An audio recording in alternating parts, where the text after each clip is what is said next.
Hello viewers, boat two লাইফে সকলকে স্বাগত। কালিম্পংয়ের দারাগাঁওয়ের আশেপাশে যে সমস্ত জায়গাগুলি আছে তা আমরা আজকের এই ভিডিওতে এক্সপ্লোর করব।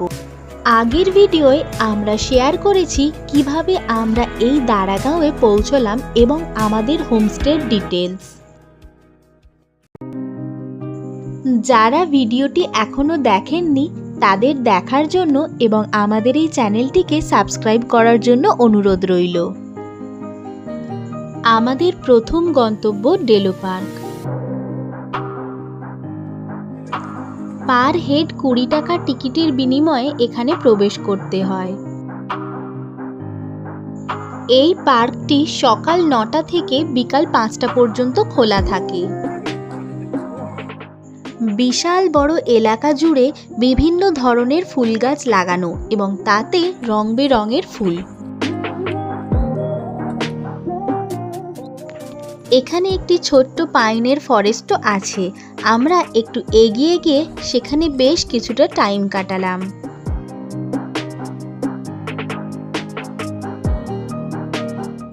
এখানে বাচ্চাদের খেলার জন্য ট্র্যাম্পোলিন ও দোলনার ব্যবস্থাও আছে দেখলাম।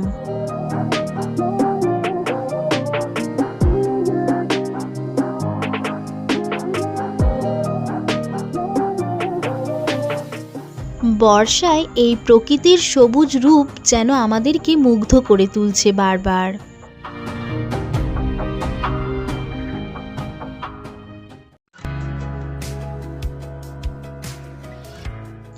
ডেলো পার্কের পর আমরা চলে এসেছি আমাদের পরের গন্তব্য হনুমান মন্দিরে। এই মন্দির পৌঁছতে আমাদের বেশ কতগুলি সিঁড়ি এবং কিছুটা খাড়াই পথ অতিক্রম করতে হলো। চারিদিকে কুয়াশায় মাখা এ যেন এক অন্যরকম অনুভূতি। কখনো মেঘ আমাদের জড়িয়ে ধরছে, আবার কখনো মেঘ দূরে চলে গিয়ে রোদের দেখা পাচ্ছি।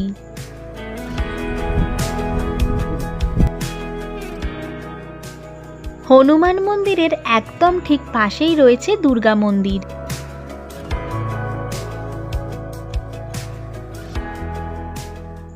মন্দির চত্বরটি বেশ বড় এবং বিভিন্ন দিকে দেখলাম বসবার জন্য জায়গা করা আছে।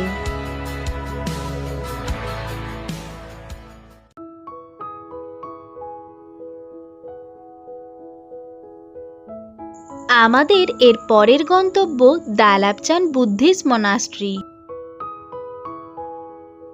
এখানকার শান্ত নিরিবিলি পরিবেশে মন যেন একদমই শান্ত হয়ে যায়।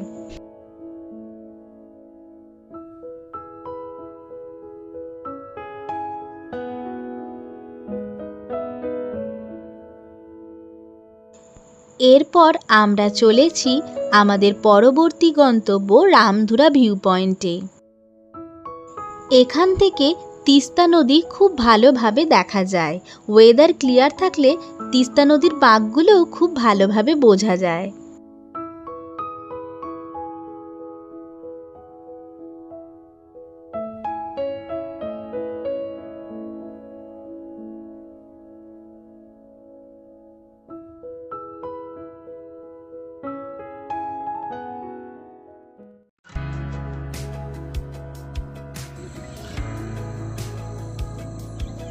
এবার আমরা চলেছি একটা ছোটখাটো অ্যাডভেঞ্চারে।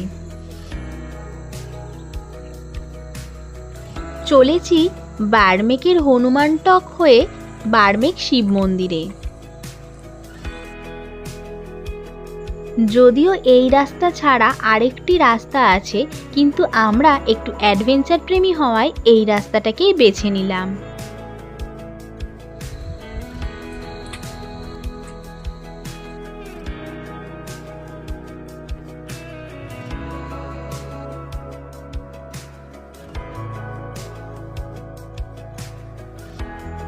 যেতে যেতে এখানে একটি বিশ্রামাগারও চোখে পড়ল। হনুমান টক হয়ে জঙ্গলের মধ্যে দিয়ে আমরা এখন চলেছি কিরাটেশ্বর মন্দির দেখতে। চারিদিকে সবুজ অরণ্য। রাই সম্প্রদায়ের মানুষজন বিশেষ একটি দিনে পুজোর জন্য এখানে সমবেত হন।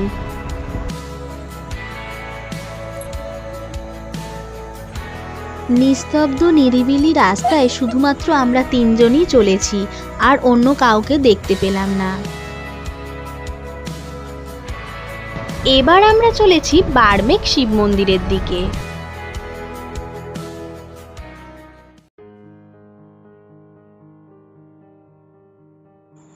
বার্মেকের এই শিব মন্দিরের ভিতরে ভিডিওগ্রাফি বা ফটোগ্রাফি অ্যালাউ ছিল না, তাই আমরা ভিতরের দৃশ্য দেখাতে পারলাম না।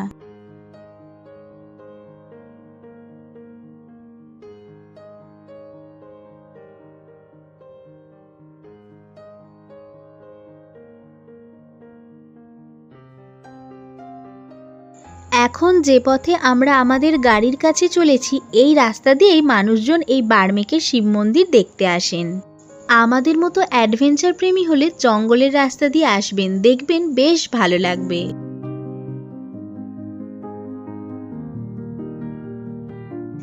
এবার আমরা চলে এসেছি মনসুন ভিউ পয়েন্টে।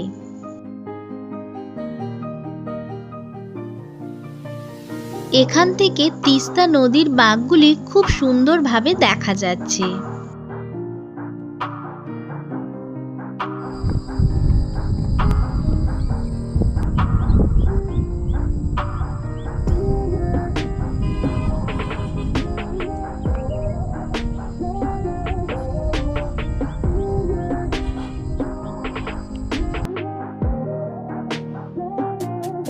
মনসুন ভিউ পয়েন্ট থেকে কিছুটা এগিয়েই আমরা চলে এসেছি জলসা বাংলোতে।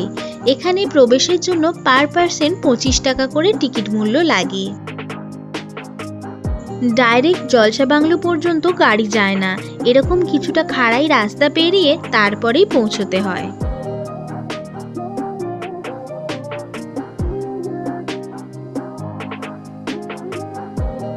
এখান থেকেও দূরের তিস্তা নদী ও তিস্তা নদীর বাঁকগুলো খুব ভালোভাবে বোঝা যায়। শান্ত নিরিবিলি সবুজে ঘেরা পরিবেশে আমরা এখানে বসে বেশ কিছুটা সময় প্রকৃতিকে উপভোগ করলাম।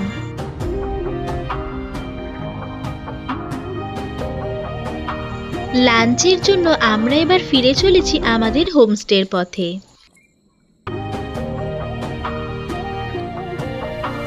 লাঞ্চ সেরে কিছুটা রেস্ট নিয়ে আমরা হোমস্টে থেকে পায়ে হেঁটে চলে এসেছি হিমালি ভিউ পয়েন্টে।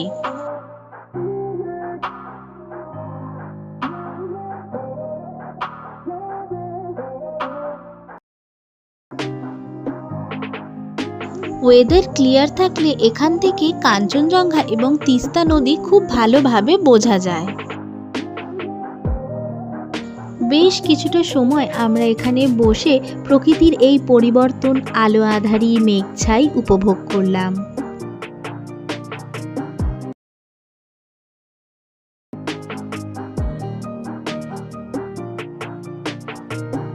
আমাদের আজকের ভিডিওটি এই পর্যন্ত। ভিডিওটি কেমন লাগলো তা অবশ্যই জানাবেন।